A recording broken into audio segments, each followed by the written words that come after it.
But insisting that we're always where we need to be, well, first of all, it just kind of falls apart when you try to apply it to, say, an abused child or someone who spent the last 30 years of their life in front of a television. Well, it's just obviously not true. And I just want to tell you flat out, you have often been not at all where you need to be.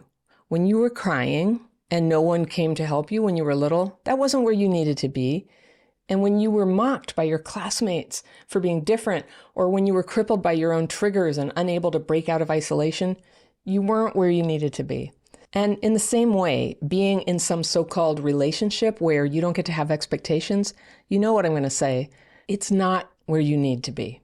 You weren't made for that. Suffering and pain are part of life and can't be avoided entirely. And with a little grace, we can endure hardship and loss and even grow through it. But please get over this idea that being demeaned would ever be sent to you for your own good. You hear this one a lot around bad relationships. A really wonderful student of mine shared this thought the other day where she described a past relationship as really good for her, but a really hurtful relationship. And I didn't get it, and I asked her about it, and she said she felt like maybe this man who had treated her badly was sent by the universe so that she could learn from the experience. And I mean, I kind of get it. I see the little tiny kernel of truth here that sometimes we're so far off base that it's only through a terrible experience that we will course correct and get clear about what we really want. So yeah, that part's true, sure. But it's not true like time after time where you suffer and suffer through relationships.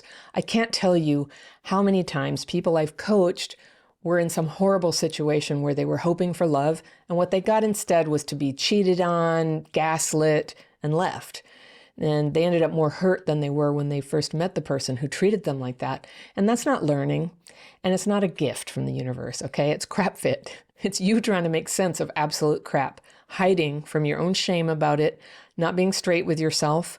And I'm telling you, if you're willing to second guess yourself about bad treatment, people who treat people badly will have a funny way of showing up at your door.